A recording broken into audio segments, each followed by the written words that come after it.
नमस्कार मित्रों, स्वागत है आप सभी का मेरे इस छोटे से चैनल में। मित्रों, आपने कार्ल सागन का नाम ज़रूर सुना होगा और अगर नहीं सुना है तो आज जान लीजिए। आज के समय में जो खगोल शास्त्र या एस्ट्रोनॉमी की शिक्षा ग्रहण कर रहे हैं वो तो ज़रूर कार्ल सागन नाम से परिचित हैं। तो देरी ना करते हुए चलिए वीडियो आरंभ करते हैं। कार्ल सागन जन्म 9 नवंबर 1934 ब्रुकलिन। वो एक American astronomer, planetary scientist, cosmologist, astrophysicist, astrobiologist थे। उन्होंने बहुत सारे प्रकार के पुरस्कार भी जीते हैं। आपको शायद पता नहीं होगा कि मार्स यानी मंगल ग्रह पर जीवन की खोज करने वाले पहले वैज्ञानिकों में से ये भी एक थे।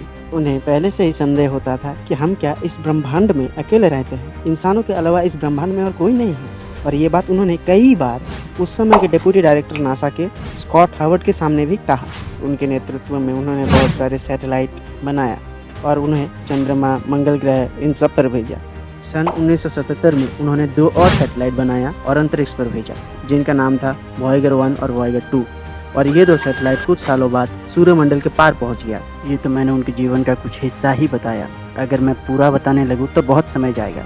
इसीलिए देरी न करते हुए हमारे वीडियो के मेन टॉपिक पर चलते हैं। नासा ये कहता है कि कार्ल सागन आस्तिक थे, तो अगर आस्तिक थे तो वो कौन से पंथ या धर्म को मानते थे, ये प्रश्न उठता है। वो अपनी किताब कॉस्मोस के पृष्ठ 91 में लिखते हैं, the suppression of uncomfortable ideas may be common in the religion and politics, but it is not the path to knowledge, it has no place in the endeavour of science. मतलब कि राजनीति और धार्मिक मान्यताओं में उन्हें कोई भी साइंस या विज्ञान नहीं दिखता। तो कैसे ये नासा वाले इन्हें आस्तिक बता रहे हैं? मगर उनकी ही किताब कॉस्मोस के पृष्ठ 244 में भगवान शिव की नटराज मूर्ति का चित्र। मजाक से हटके चलिए आपको मैं सच्चाई की तरफ ले चलता हूँ। सच्चाई आपको इस तस्वीर के नीचे दिख रहा होगा। यहाँ पे क्या लिखा है वो शायद मैं आपको अच्छे से समझा नहीं सकता, इसलिए आप कार्ल सागन के ही मुख से सुन लीजिए।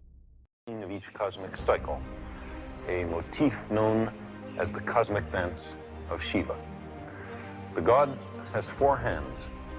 In the upper right hand is a drum whose sound is the sound of creation.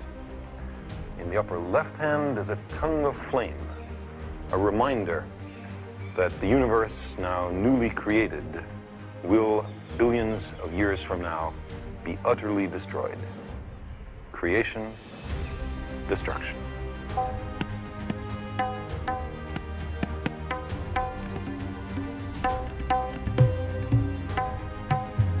उन्होंने अपनी किताब the varieties of scientific research के पृष्ठ 96 पे ईश्वर को डिफाइन करने के लिए हिंदू धर्म और वेदों का सहारा लेते हैं।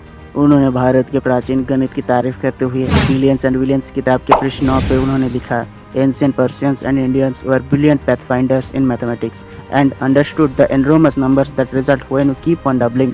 और पृष्ठ 76 पे उन्होंने लिखा कि भारतीय साधु के साथ उन्होंने ओम का जप किया। कार्ल सागन एस्ट्रोनॉमी और कॉस्मोस के ऊपर ज़्यादा रिसर्च करते थे।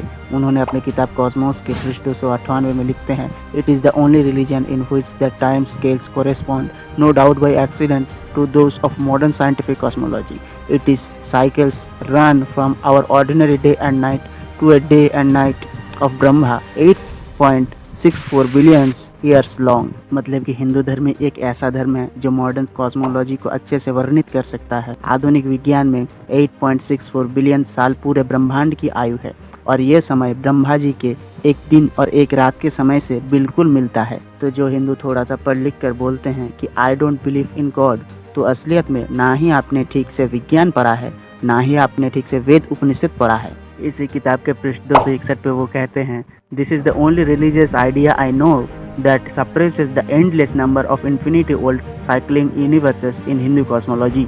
तो आप लोगों से बता दूं कि मैं ये नहीं बोल रहा हूँ, मैं उनकी ही किताब से बोल रहा हूँ। आप चाहे तो आप भी पढ़ सकते हैं। वो कई बार भारत भी आए, क्योंकि ये जो वीडियो मैंने आपको दिखाया ये उन्होंने भारत में ही रिकॉर्ड किया। तो आप मुझे बताइए कि क्या आप हिंदू होकर हिंदू शास्त्र पढ़ते हो?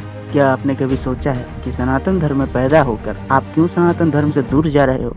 खुद से पूछिए कि आप क्यों उस ज्ञान से दूर जा रहे हो जो आदि और अनंत है। मित्रों, ये वीडियो बनाने के लिए मुझे कम से कम 20 किताबें पढ़नी पड़ी है और ये एक किताब कम से कम 500 पृष्ठ का है। अगर मेरा मेहनत आपको अच्छा लगा हो तो इस वीडियो को लाइक और चैनल को सब्सक्राइब करें। नमस्कार, मिलते हैं अगली वीडियो में।